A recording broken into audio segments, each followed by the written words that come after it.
नमस्कार दोस्तों, welcome to GK tricks. इस वीडियो में हम राजस्थान जीके की स्प्रिंग बोर्ड एकेडमी की जो हमारी सीरीज चल रही है उसको हम आगे बढ़ाते हैं।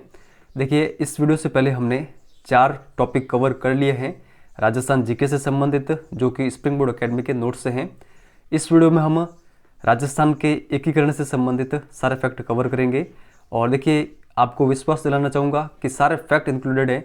इस वीडियो को देखने के बाद में आपको कहीं से भी राजस्थान के एकीकरण से संबंधित कुछ भी देखने की आवश्यकता नहीं होगी। तो ईमानदारी के साथ इस वीडियो को अंत तक देखिएगा। अगर वीडियो आपको हेल्पफुल लगे तो लाइक जरूर करिएगा, और इस वीडियो से अगर आपको कुछ भी अच्छा जानने को मिले और नया जानने को मिले तो चैनल को सब्सक्राइब जरूर करिएगा। तो क्वेश्चन नंबर फर्स्ट से शुरुआत करते हैं। आज़ादी के समय कुशलगढ़ क्षेत्र क्या था? देखिए, सही आंसर होगा ऑप्शन नंबर सेकेंड, एक ठिकाना था कुशलगढ़ क्षेत्र। तो देखिए, उस समय रियासतें कितनी थी राजस्थान के अंतर्गत? आज़ादी के समय 19 ठिकाने थे, 3, और एक केंद्र शासित प्रदेश था। तो 3 ठिकाने कौन कौन से हैं? एक यहाँ पर दे रखा है कुशलगढ़ ठिकाना, जो कि बांसवाड़ा के अंतर्गत पड़ता है। इसके अलावा एक था लावा, जो कि टोंक में पड़ता है, और इसके अलावा एक और था नीमराना, ये पड़ता है अलवर के अंतर्गत। इसके अलावा एक केंद्र शासित प्रदेश था अजमेर मेरवाड़ा। तो ये सारे एक्स्ट्रा फैक्ट आप ध्यान रखिएगा। किस अधिनियम के अनुसार रियासतें चाहे तो भारत में मिल सकती हैं, या पाकिस्तान में मिल सकती हैं, या आज़ाद रह सकती हैं? तो यह अधिनियम कौन सा था? देखिए, यह अधिनियम था भारतीय स्वतंत्रता अधिनियम, जो कि 18 जुलाई 1947 को पारित हुआ था। तो आप ये ध्यान रखिएगा। रियासती विभाग के अनुसार कौन सी जो रियासतें हैं वो पृथक अस्तित्व रख सकती थी? देखिए, यहाँ पर हमारा जो सही आंसर होगा वो होगा ऑप्शन नंबर थर्ड, जिनकी आय 1 करोड़ वार्षिक हो और जिनकी जनसंख्या 10 लाख से अधिक हो, ऐसी सभी रियासतें पृथक अस्तित्व अपना रख सकती थी।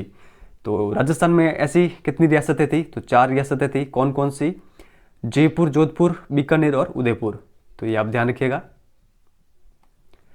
भोपाल सिंह ने कब राजस्थान यूनियन बनाने के उद्देश्य से राजस्थान, गुजरात और मालवा के राजाओं का एक सम्मेलन उदयपुर में बुलाया था?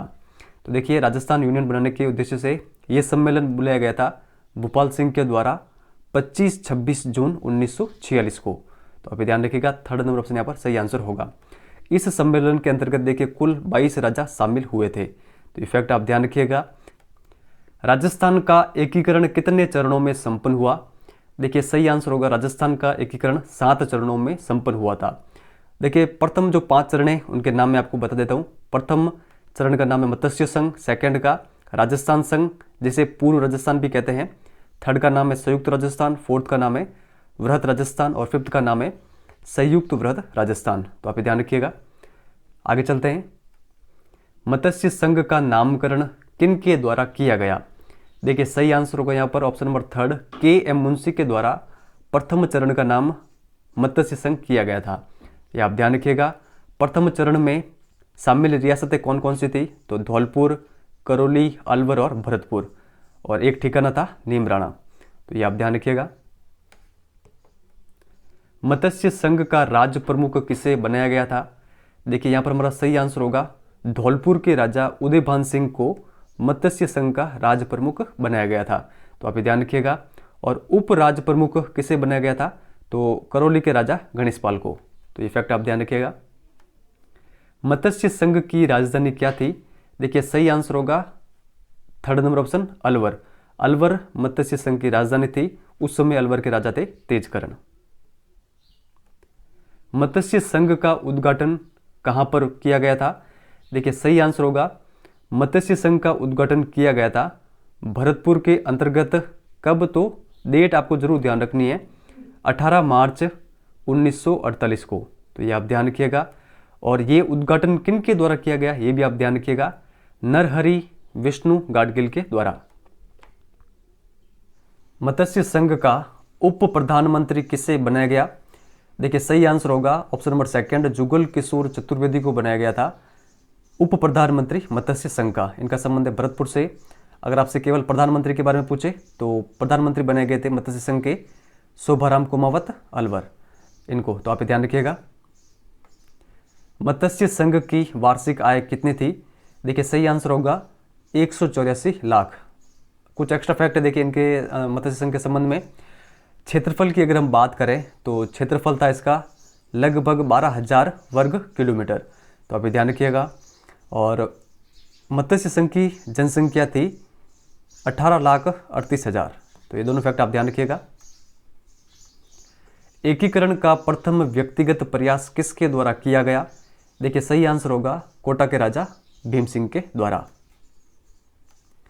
राजस्थान संघ जो कि एकीकरण का द्वितीय चरण था, की राजधानी क्या थी? देखिए यहाँ पर हमारा सही आंसर होगा ऑप्शन नंबर फर्स्ट, कोटा को राजधानी बनाया गया था राजस्थान संघ की। तो आप ये ध्यान रखिएगा। कोटा में देखिए राजस्थान संघ का उद्घाटन किया गया था NV गाडविल के द्वारा। कब? तो 25 मार्च 1948 को। तो आप ये ध्यान रखिएगा।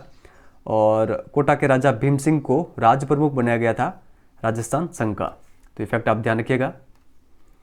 राजस्थान संघ या फिर पूर्व राजस्थान या फिर एकीकरण का द्वितीय चरण के वरिष्ठ उप राज प्रमुख किन्हें बनाया गया? देखिए सही आंसर होगा बूंदी के राजा बहादुर सिंह को। तो आप ध्यान रखिएगा, थर्ड नंबर ऑप्शन यहाँ पर सही आंसर होगा। और कनिष्ठ उप राज प्रमुख किसको बनाया गया था राजस्थान संघ का? तो इनका नाम है लक्ष्मण सिंह डूंगरपुर। तो ये दोनों फैक्ट आप ध्यान रखिएगा, वरिष्ठ उपराज प्रमुख और कनिष्ठ उपराज प्रमुख का। द्वितीय चरण का प्रधानमंत्री किसे बनाया गया? देखिए यहाँ पर हमारा सही आंसर होगा गोकुल लाल असावा को बनाया गया था राजस्थान संघ का प्रधानमंत्री। तो आप ये ध्यान रखिएगा। द्वितीय चरण के अंतर्गत कुल 9 रियासतें शामिल हुई थी। कोटा, बूंदी, झालावाड़, डूंगरपुर, बांसवाड़ा, प्रतापगढ़, किशनगढ़, शाहपुरा और टोंक। इसके अलावा 2 ठिकाने इसमें शामिल हुए थे, कुशलगढ़ और लावा। तो ये आप ध्यान रखिएगा। और देखिए एक एक्स्ट्रा फैक्ट है, इसको आप ध्यान रख सकते हैं। ऐसी कौन सी रियासतें थी जिनको तोपों की सलामी नहीं दी जाती थी? तो ऐसी 2 रियासतें थी, कौन कौन सी? किशनगढ़ और शाहपुरा। तो ये फैक्ट आप ध्यान रखिएगा। विलय पत्र पर हस्ताक्षर करते समय यह किसने कहा कि मैं अपने डेथ वारंट पर हस्ताक्षर कर रहा हूं? देखिए मोस्ट इंपॉर्टेंट प्रश्न है, कई बार के एग्जाम में आ चुका है। सही आंसर होगा यहाँ पर हमारा option number third, Maharawal Chandraveer Singh जो कि बांसवाड़ा के राजा थे, इनका ये वक्तव्य है। तो आप ये ध्यान रखिएगा। द्वितीय चरण की वार्षिक आय लगभग थी। देखिए सही आंसर होगा लगभग 2 करोड़। तो आप ये ध्यान रखिएगा। द्वितीय चरण कौन सा? राजस्थान संघ। तो राजस्थान संघ की वार्षिक आय थी लगभग 2 करोड़। राजस्थान संघ का क्षेत्रफल कितना था? तो 16,807 वर्ग किलोमीटर। अभी ध्यान रखिएगा। इसके अलावा इस संघ की जनसंख्या थी 235 लाख। तो आप ध्यान रखिएगा। तृतीय चरण संयुक्त राजस्थान का राज प्रमुख किसे बनाया गया? देखिए मोस्ट इंपॉर्टेंट प्रश्न है। तृतीय चरण का राज प्रमुख बनाया गया था मेवाड़ के राजा भूपाल सिंह को। तो थर्ड नंबर ऑप्शन यहाँ पर हमारा सही आंसर होगा। अब देखिए जो संयुक्त राजस्थान है ये राजस्थान संघ का द्वितीय चरण और मेवाड़ रियासत के मिलने से बना है। तो आप ध्यान रखिएगा।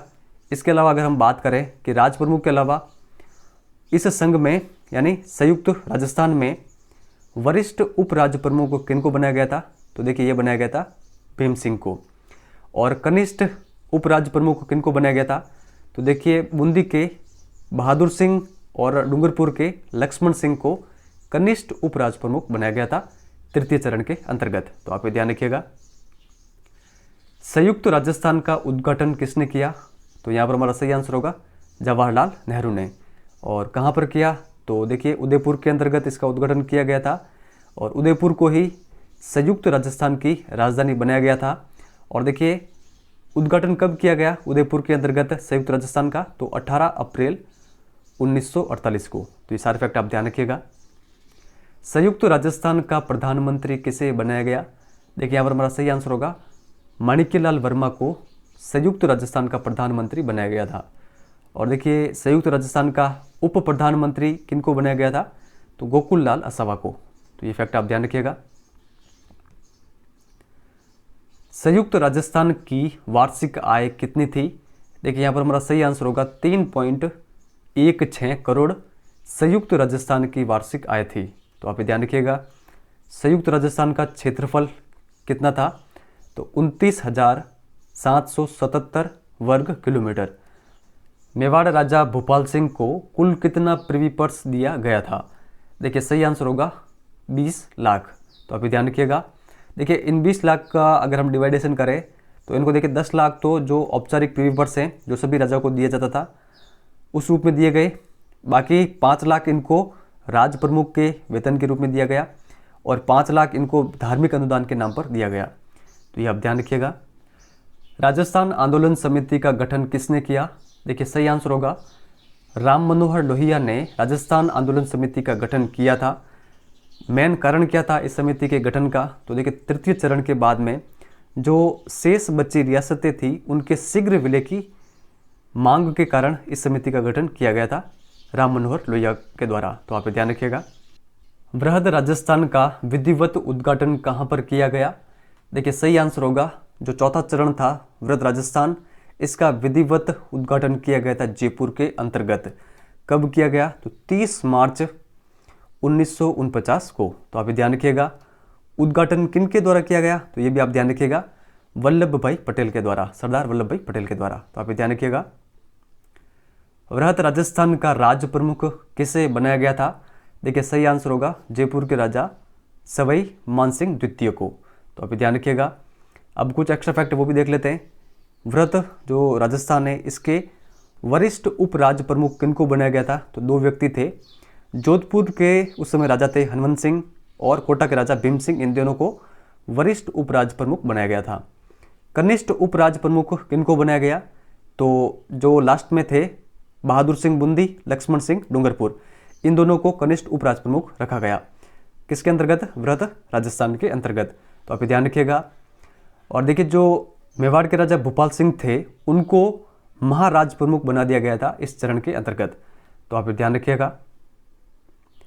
वृहद राजस्थान का प्रधानमंत्री किसे बनाया गया?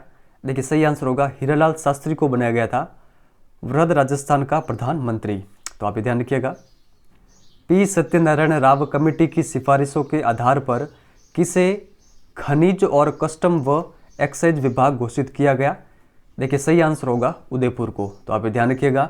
इसके अलावा और देखिए इस कमेटी के द्वारा राजधानी की सिफारिश की गई थी जयपुर को, उच्च न्यायालय की सिफारिश कहाँ पर की गई थी? जोधपुर में, शिक्षा विभाग की बीकानेर के अंतर्गत, कृषि विभाग की भरतपुर में और वन व सहकारी विभाग की सिफारिश की गई थी कोटा के अंतर्गत। तो जितने भी एक्स्ट्रा फैक्ट है इनके बारे में भी आप ध्यान रखिएगा।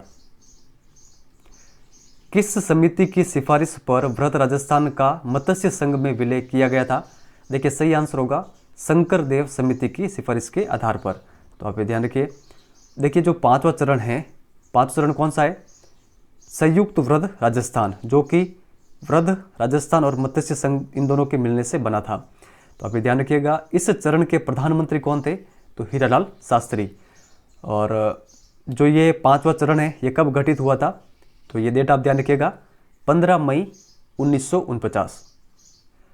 राजस्थान एकीकरण के कौन से चरण में आबूदिलवाड़ा क्षेत्र को छोड़कर शेष सिरोही का जो विलय है वो राजस्थान में कर दिया गया? देखिए सही आंसर होगा 3rd नंबर ऑप्शन, छठे चरण के अंतर्गत। तो आप ध्यान रखिएगा। जो आबूदिलवाड़ा क्षेत्र था इसको बॉम्बे में मिला दिया गया था और जो सिरोही है इसको राजस्थान में मिलाया गया था छठे चरण में। तो आप ध्यान रखिएगा। सिरोही में देखिए एक गांव पड़ता था गोकुल भाई भट्ट का जो गांव था हातल गांव, इसको भी राजस्थान के अंतर्गत मिलाया गया था छठे चरण में। तो ये थोड़ा एक्स्ट्रा फैक्ट आप ध्यान रखिएगा। और आबूदिलवाड़ा सहित कुल 89 गांवों को बॉम्बे में मिला दिया गया था। तो अभी ध्यान रखिएगा। जो ये छठा चरण है ये कब गठित हुआ था? तो 26 जनवरी 1950 को। तो आप ध्यान रखिएगा। और देखिए इस दिन हमारा जो संविधान है वो लागू हुआ था 26 जनवरी 1950 को। और राजपूताना के अब जो हमारे राजस्थान है इस पूरे भूभाग को विधिवत रूप से राजस्थान नाम दिया गया था। तो ये आप ध्यान रखिएगा। राजस्थान एकीकरण के कौन से चरण में आबूदिलवाड़ा, अजमेर, मेरवाड़ा का राजस्थान में विलय किया गया? देखिए सही आंसर होगा ऑप्शन नंबर 4th, 7वें चरण के अंतर्गत। तो आप ध्यान रखिएगा। राजस्थान एकीकरण के 7वें चरण में मध्य प्रदेश के किस भाग को राजस्थान में मिलाया गया? तो देखिए इस क्षेत्र का नाम है सुनेल टप्पा, जो कि मध्य प्रदेश के मंदसौर में पड़ता था, जिसका बाद में राजस्थान में विलय कर दिया गया था 7वें चरण में। राजस्थान का एकीकरण कब संपन्न हुआ? यह प्रश्न देखिए काफ़ी कॉमन है लेकिन कई बार के एग्जाम में आ चुका है। 1 नवंबर 1956 इसका सही आंसर होगा। तो आप ध्यान रखिएगा। इस समय राजस्थान के सीएम कौन थे? तो मोहनलाल सुखाड़िया। और जो ये 7वां चरण संपन्न हुआ इस समय 26वां जिला बना था राजस्थान में कौन सा? अजमेर। तो आप ध्यान रखिएगा। देखिए उससे पहले अजमेर क्या था? उस समय अजमेर एक केंद्र शासित प्रदेश था और वहाँ पर एक सभा कार्य करती थी, धारा सभा। उस धारा सभा में कुल सदस्य थे 30। तो आप ध्यान रखिएगा। और इस सभा का मुख्यमंत्री कौन था? तो हरिभाऊ उपाध्याय। राज्य प्रमुख का पद किस संविधान संशोधन के द्वारा समाप्त किया गया? देखिए सही आंसर होगा 7वें संविधान संशोधन में राज्य प्रमुख का पद समाप्त कर दिया गया था। तो राज्य प्रमुख का पद समाप्त होने के बाद में कौन सा पद सृजित हुआ? राज्यपाल का। तो राजस्थान के प्रथम राज्यपाल किनको बनाया गया था? निहाल सिंह को। तो आप ध्यान रखिएगा 1956 में। राजाओं के प्रिवी पर्स को किस संविधान संशोधन के द्वारा बंद कर दिया गया था? देखिए सही आंसर होगा यहाँ पर हमारा ऑप्शन नंबर सेकंड, 26वें संविधान संशोधन के द्वारा। तो आप ध्यान रखिएगा ये संविधान संशोधन कब हुआ था? तो 1971 के अंतर्गत। और 7वां संविधान संशोधन कब हुआ था? 1956 में। तो आप ध्यान रखिएगा। राजस्थान भारत का सर्वाधिक क्षेत्रफल वाला राज्य कब बना? देखिए इसका सही आंसर होगा 1 नवंबर 2000 को राजस्थान भारत का सर्वाधिक क्षेत्रफल वाला राज्य बना। तो आप ध्यान रखिएगा। देखिए मध्य प्रदेश से छत्तीसगढ़ अलग होने के कारण राजस्थान सबसे बड़ा राज्य बना क्षेत्रफल में भारत का। उससे पहले मध्य प्रदेश सबसे बड़ा राज्य था क्षेत्रफल की दृष्टि से भारत का। तो आप ध्यान रखिएगा। तो देखिए एकीकरण से संबंधित जितने भी फैक्ट नोट्स के अंतर्गत दे रखे थे सभी मैंने आपके सामने रखे हैं। आज का आपका कमेंट वर्क है, द्वितीय चरण का प्रधानमंत्री किसे बनाया गया था? अगर आपको इसका सही आंसर आता है तो आप कमेंट सेक्शन में लिखकर जरूर बताइएगा। टेलीग्राम चैनल से अगर आप अभी तक नहीं जुड़े तो सिंपली टेलीग्राम पर जाए, वहाँ पर सर्च करें जीके ट्रिक्स एजुकेशन, वहाँ पर आपको हमारा चैनल मिल जाएगा, वहाँ पर आप ज्वाइन हो जाइएगा। और देखिए जो हमारा नेक्स्ट क्लास रहने वाली है वो है राजस्थान के त्यौहार और मेलों से संबंधित मोस्ट इंपॉर्टेंट हमारी वो क्लास रहने वाली है।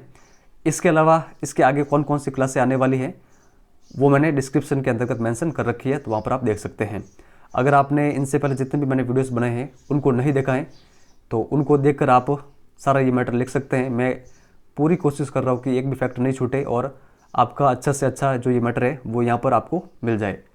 तो आप इनको लिख सकते हैं। बार बार इनका अगर आप रिविज़न करेंगे तो निश्चित ही आपका जो राजस्थान जीके की जो तैयारी है वो काफ़ी शानदार लेवल की हो जाएगी।